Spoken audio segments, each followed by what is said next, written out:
Salut tout le monde, je m'appelle Maude Landry. Bienvenue à Fait avec soin, un balado de la CSQ en collaboration avec le Secrétariat à la condition féminine du Québec.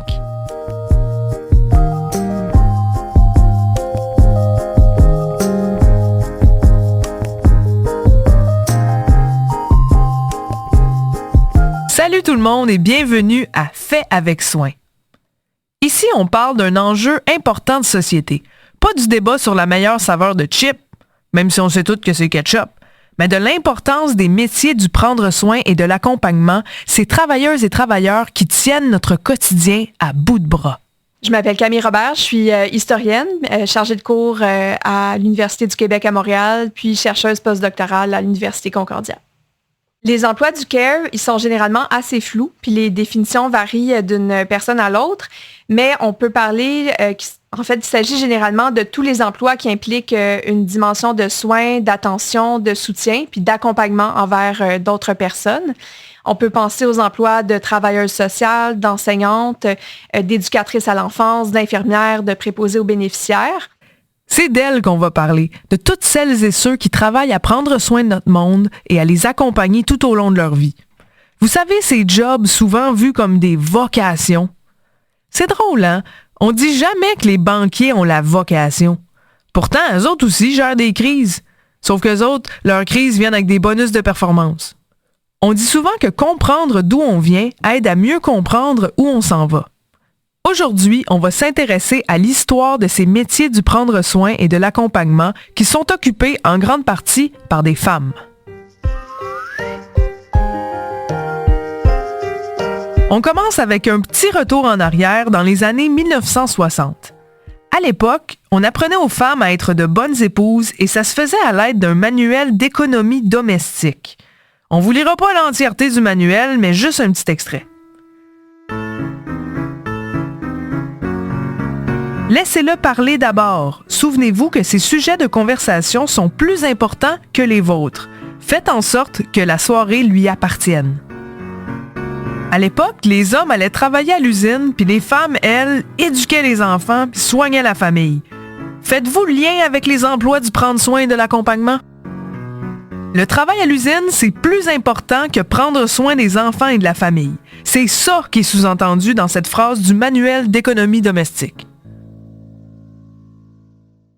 Quand on regarde l'histoire des emplois du CARE, que ce soit dans les milieux de la santé, l'éducation, des services sociaux, on peut dire qu'ils se sont beaucoup construits comme étant le prolongement, en quelque sorte, des qualités traditionnellement féminines, c'est-à-dire les qualités qui sont attendues des femmes qui les exercent, finalement, sont assez semblables au rôle d'épouse et de mère, c'est-à-dire l'empathie, la minutie, le dévouement, la sollicitude, etc. C'est aussi des emplois qui se sont construits comme des vocations et qui ont longtemps été exercés et encadrés dans les communautés religieuses. Il y a beaucoup d'écoles et d'hôpitaux qui existent encore, qui ont été justement fondés par des congrégations religieuses qui sont issues de cette histoire-là. Donc, il y a évidemment une dimension de don de soi. Je vous entends déjà me dire « Maude, on n'est plus des années 60 ». Vous avez raison, mais disons qu'on a encore du chemin à faire pour reconnaître la pleine valeur de ces emplois-là. On va faire un petit exercice de visualisation. Imaginez, demain matin, les femmes, qui représentent environ la moitié de la population québécoise, ne sont plus là. Pouf! Volatilisées. Une bonne partie du personnel en santé? Disparu. Les services éducatifs à l'enfance et les services de garde en milieu scolaire? Fermés. Les écoles? Il manquerait beaucoup de monde, pour pas dire presque tout le monde. Bonne chance pour faire rouler la société, parce que non seulement les femmes ne seraient plus sur le marché du travail, mais elles seraient pas plus à la maison. Oui, les grèves des femmes, il y en a eu effectivement quelques-unes là, depuis une dizaine d'années environ. Je crois que ça a commencé en Pologne en 2016. Il y a eu aussi en 2017 en Pologne, en Argentine, puis différents pays européens, nord-américains. Il y a eu en Espagne en 2018, en Islande après ça en 2023.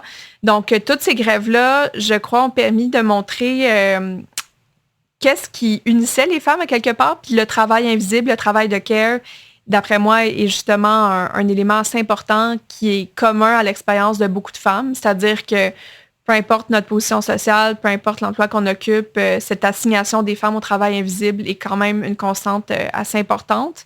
Puis je pense que ces grèves-là permettent de visibiliser la valeur du travail invisible. C'est-à-dire que ce travail-là devient visible, généralement quand il arrête d'être accompli. Puis c'est ça qui permet aussi de montrer son importance dans la société. Maintenant qu'on a vu ensemble à quel point les emplois du prendre soin et de l'accompagnement sont importants pour notre société, pourquoi est-ce que, historiquement, ils n'ont pas été plus valorisés? On fait encore un petit voyage dans le temps, à une époque qui nous paraît maintenant bien lointaine, où les femmes étaient peu présentes sur le marché du travail.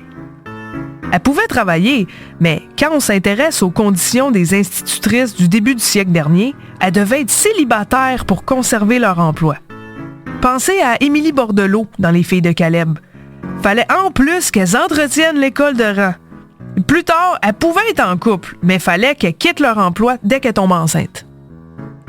Avec les luttes sociales, des mesures ont été mises en place pour faciliter l'arrivée des femmes sur le marché du travail, mais dans notre imaginaire collectif, il y a toujours des biais qui sont présents, des stéréotypes qui influencent notre perception du rôle des femmes et des hommes.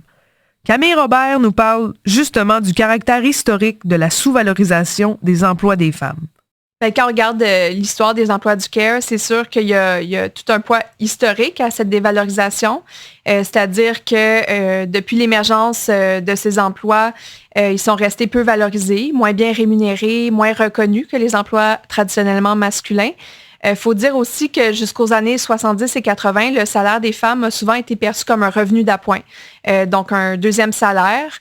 On est encore dans un modèle où l'homme pourvoyeur, finalement, c'est lui qui doit fournir le revenu principal pour la famille, puis que c'est pas important d'offrir un salaire assez élevé aux femmes pour qu'elles soient en mesure de subvenir à leurs besoins puis à ceux de leur famille.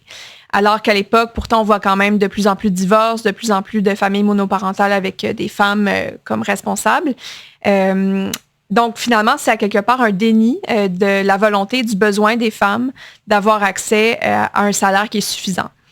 Puis comme je mentionnais plus tôt, il y a aussi une dimension sexiste dans la mesure où traditionnellement, la société considère que le travail de care et toutes les aptitudes qui en découlent sont considérées comme valant moins que les expertises et les compétences des hommes. Il y a plusieurs sociologues féministes qui utilisent le concept de division sexuelle du travail pour montrer comment il y a à la fois une séparation entre le travail d'hommes et de femmes et une hiérarchisation. Donc, celui des hommes valant évidemment plus que celui des femmes, même pour des choses... une enseignante me disait, par exemple, pourquoi en construction, ils gagneraient plus? Les hommes sont naturellement forts. Donc, elle ironisait un petit peu sur le fait que le care puis le prendre soin est sous-valorisé à partir de l'essence féminine, entre guillemets. Donc, puis finalement, il y a le fait qu'on vit dans une société qui, effectivement, est capitaliste. Je m'appelle Amélie Lemay, je suis enseignante au cégep de Drummondville au département technique d'éducation à l'enfance. Quand je suis prof, moi, là, que je suis devant ma classe puis que j'enseigne à 25 étudiants, mettons, oui, je passe ma matière, mais je le vois que ma petite Gertrude est triste en ce moment. Puis je le vois que mon petit Mathieu, il est anxieux. Puis je le sais que la grand-mère d'une telle vient de décéder. Donc, nécessairement, je pense à ces affaires-là. Je m'appelle Claudine Blouin, je suis orthophoniste, je travaille au centre de services scolaires de la capitale, à l'école de la Grande Hermine. Je finis toujours par faire quelques affaires, aller voir des enfants quand il ne faudrait pas que j'en voie parce que je sais que je me tire dans le pied puis je finirai pas mes rapports, là, mais c'est pas facile, hein, parce que moi, comme orthophoniste, j'ai pas choisi cette profession-là pour... Je l'ai pas choisi pour faire des rapports qui soient beaux puis qui soient bien mis en page. J'aime ça bien mis en page, là, mais c'est pas pour ça que j'ai choisi la profession. Moi, j'ai choisi cette profession-là parce que je voulais travailler avec des enfants. Je voulais améliorer le vécu de ces enfants-là à moyen puis à long terme, là, pas juste aujourd'hui. La réalité de ces emplois, c'est que les tâches sont multiples et que le temps manque souvent pour tout faire. Mais aujourd'hui, les femmes sont sur le marché du travail en nombre record.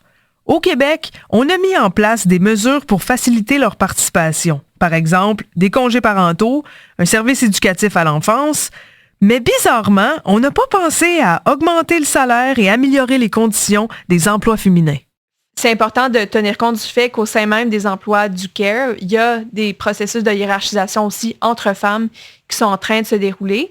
Puis quand on regarde les conditions des éducatrices, il ne faut pas non plus reproduire un système où est-ce que pour que certaines femmes plus privilégiées puissent se rendre au travail, on en exploite d'autres. Puis c'est pour ça aussi que les revendications des éducatrices sont aussi importantes. Alors on fait quoi? On attend un miracle ou on pousse pour que ça change? On a encore du chemin à faire pour sortir de cette mentalité du « si c'est fait par amour, ça vaut pas d'argent ». Cette mentalité-là est influencée par différents facteurs. Comme l'explique si bien Naïma Amrouni, il faut avoir une vue d'ensemble du problème si on veut agir. Alors, je m'appelle Naïma Amrouni, je suis professeure de philosophie à l'UQTR, l'Université du Québec à Trois-Rivières, et titulaire de la chaire de recherche du Canada en éthique féministe sur la vulnérabilité et les injustices structurelles. Marilyn Frye, qui est une philosophe féministe, a écrit en 82 un livre vraiment magnifique, The Politics of Reality. Et là-dedans, elle parle d'une métaphore de la cage.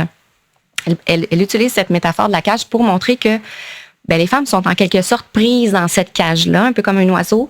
Et si on regarde un barreau de la cage à la fois, on ne comprend pas pourquoi est-ce que l'oiseau ne sort pas. Si on ne voit pas, on est trop collé à un facteur. Si on se limite à regarder, par exemple, l'absence de modèle ou la division sexuelle du travail, on se dit, c'est pas suffisant pour empêcher les femmes vraiment de s'émanciper là, de ces rôles traditionnels de care.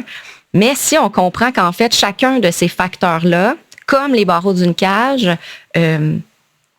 qui construisent cette structure de contrainte, une structure de laquelle il est difficile de s'émanciper. On a une meilleure compréhension du problème et du fonctionnement structurel des contraintes sexistes qui pèsent sur les femmes et sur leurs possibilités, leurs opportunités.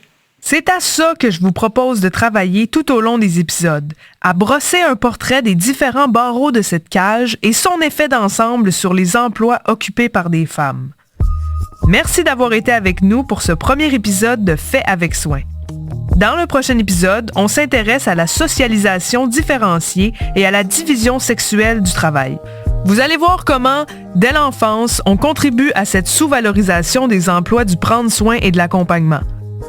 À bientôt et d'ici là, rappelez-vous, ces métiers sont pas juste essentiels, c'est ce qui nous permet d'avoir une société humaine qui tient debout.